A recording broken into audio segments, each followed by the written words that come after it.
اعوذ باللہ من الشیطان الرجیم، بسم اللہ الرحمن الرحیم۔ السلام علیکم ورحمۃ اللہ وبرکاتہ۔ تمام سننے اور دیکھنے والوں کو میرا سلام۔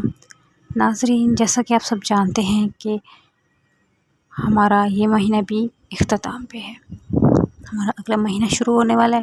بہت سارے لوگ ان مہینوں کو لاپرواہی میں گزار دیتے ہیں۔ خدا را اپنی بدقسمتی کو خوش قسمتی میں بدلنے چاہتے ہو تو یہ عمل کر کے دیکھیں۔ ایک بار آپ یہ عمل کریں، آپ کی زندگی میں بہار آ جائے گی، آپ کے تمام بگڑے کام سنور جائیں گے۔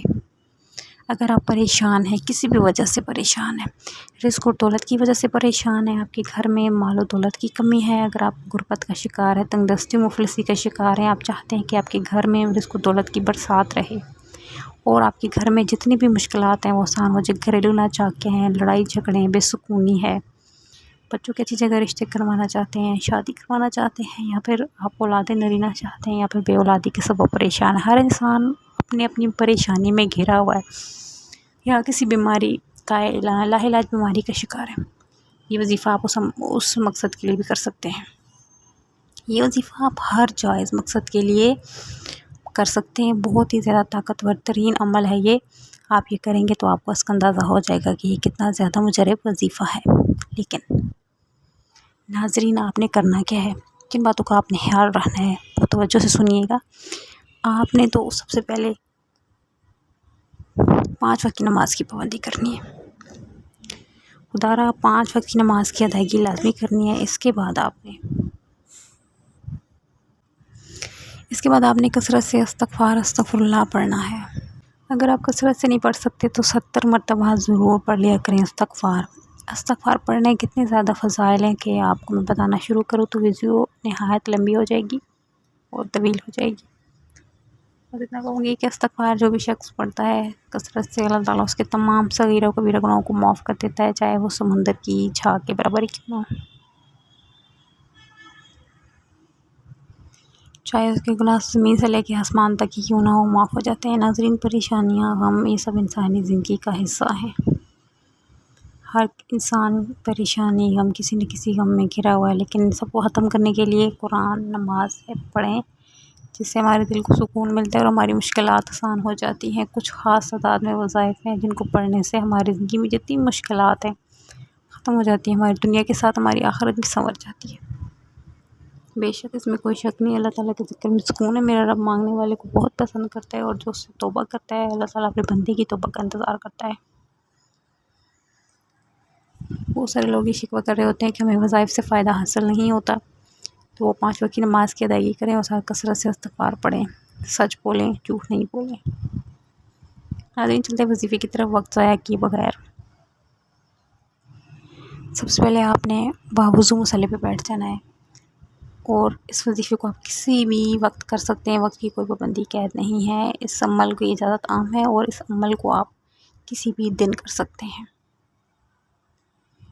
اس عمل کو کرنے سے پہلے آپ نے جن باتوں کا خیال رکھنا ہے توجہ کیجیے گا۔ سب سے پہلے آپ نے باوضو مصلی پہ بیٹھ جانا ہے، اور آپ نے عمل کے دوران کسی سے بات نہیں کرنی، نہ ہی آپ سے کوئی بات کرے۔ خاموشی کے ساتھ، دھیان کے ساتھ، توجہ اور یقین کامل کے ساتھ آپ نے یہ عمل کرنا ہے۔ بسم اللہ الرحمن الرحیم پڑھتے ہی اپنے مقصد کی نیت کر لینی ہے۔ اگر آپ بے روزگار ہیں تو روزگار کی نیت کر لیں، من پسند شادی کرنا چاہتے ہیں یا من پسند نوکری چاہتے ہیں اس کی نیت کر لیں، اپنا ذاتی مکان چاہتے ہیں، گاڑی چاہتے ہیں، اس کی نیت کر لیں۔ میں کہتی ہوں یہ وظیفہ کرتے کے بعد اپنے رب کریم سے تھوڑا نہ مانگیے گا، جو ناممکن لگتا ہے وہ بھی مانگ لیجیے گا۔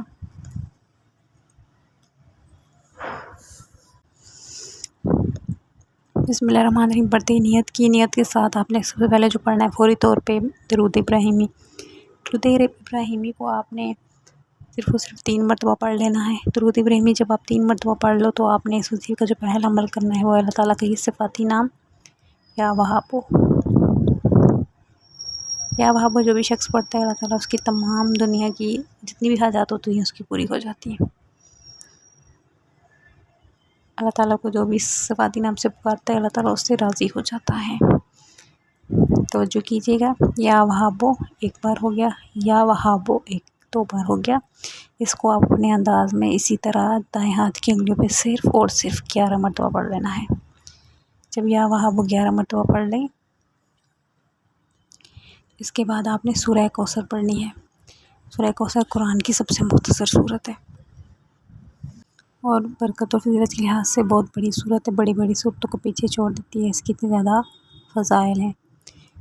سورہ کوثر مختصر سی صورت ہر کسی کو زبانی یاد ہے الحمدللہ۔ سورہ کوثر کو آپ نے صرف اور صرف 7 مرتبہ پڑھ لینا ہے، کوئی زیادہ تعداد نہیں ہے، صرف اور صرف 7 مرتبہ اپنے دائیں ہاتھ کی انگلی پہ پڑھ لیں۔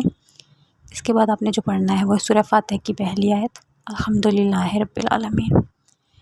اس میں بندہ اپنے رب کو شکر ادا کر رہا ہے، اور جو بندہ اپنے رب کا شکر ادا کرتا ہے اللہ تعالیٰ اس کو تمام نعمتوں سے نواز دیتا ہے، جتنا اس کے پاس ہے اس سے زیادہ اس کو عطا کر دیتا ہے، کیونکہ اگر بندہ اپنے رب کا شکر ادا کر رہا ہوتا ہے، کیونکہ جو بھی شخص اللہ تعالیٰ کا شکر ادا کرتا ہے دل سے، اللہ تعالیٰ اس کو اور نعمتوں سے نواز دیتا ہے۔ لہٰذا ہر پل اپنی زبان پہ شکر کے الفاظ رکھا کریں۔ اس کو کتنی تعداد اور کیسے پڑھنے توجہ کیجیے گا۔ الحمدللہ رب العالمین ایک بار ہو گیا، الحمدللہ رب العالمین 2 بار ہو گیا، الحمدللہ رب العالمین 3 بار ہو گیا۔ اس کو آپ اپنے انداز میں اسی طرح صرف اور صرف 11 مرتبہ پڑھ لیں، اپنے دائیں ہاتھ کی انگلی پہ پڑھ لیں 11 مرتبہ۔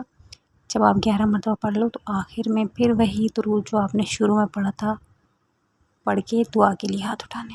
امید ہے آپ کو وظیفے کی سمجھ آ گئی ہوگی۔ دعا کے بھی کچھ آداب ہوتے ہیں، عاجزی اور انکساری کے ساتھ ہاتھ اٹھا کے سر جھکا کے آپ نے اپنے مقصد کے لیے دعا کرنی ہے۔ انشاءاللہ تعالیٰ آپ کو وظیفہ کرتے ساتھ ہی آپ کی تمام مشکلات آسان ہو جائے گی، اگر آپ جتنے گمان و یقین کے ساتھ کریں گے، کیونکہ جتنا گمان کریں گے اللہ تعالیٰ اتنا ہی عطا کرے گا آپ کو۔ لہٰذا آپ اس کی شان کے مطابق اس سے مانگیں، تھوڑا نہ مانگیے گا، بے تحاشا مانگیے گا، جو ناممکن لگتا ہے وہ مانگ لیجیے گا، کیونکہ اللہ تعالیٰ مانگنے والے کو بہت پسند کرتا ہے، وہ اسے جو بار بار مانگتا ہے اللہ تعالیٰ اسے بہت پسند کرتا ہے۔ بے شک دینے والی ذات تو اللہ تعالیٰ کی، ہر چیز میرے رب کی کن کی محتاج ہے۔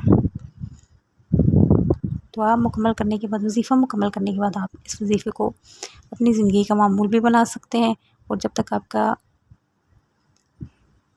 مقصد میں کامیابی نہیں ہوتی آپ یہ وظیفہ کر سکتے ہیں۔ بات ساری آپ کے یقین کامل ہونے کی ہے۔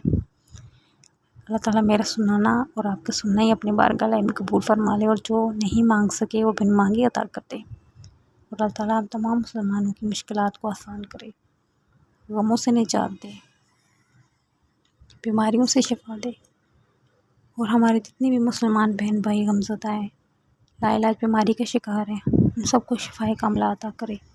آمین ثم آمین۔ جزاک اللہ خیر۔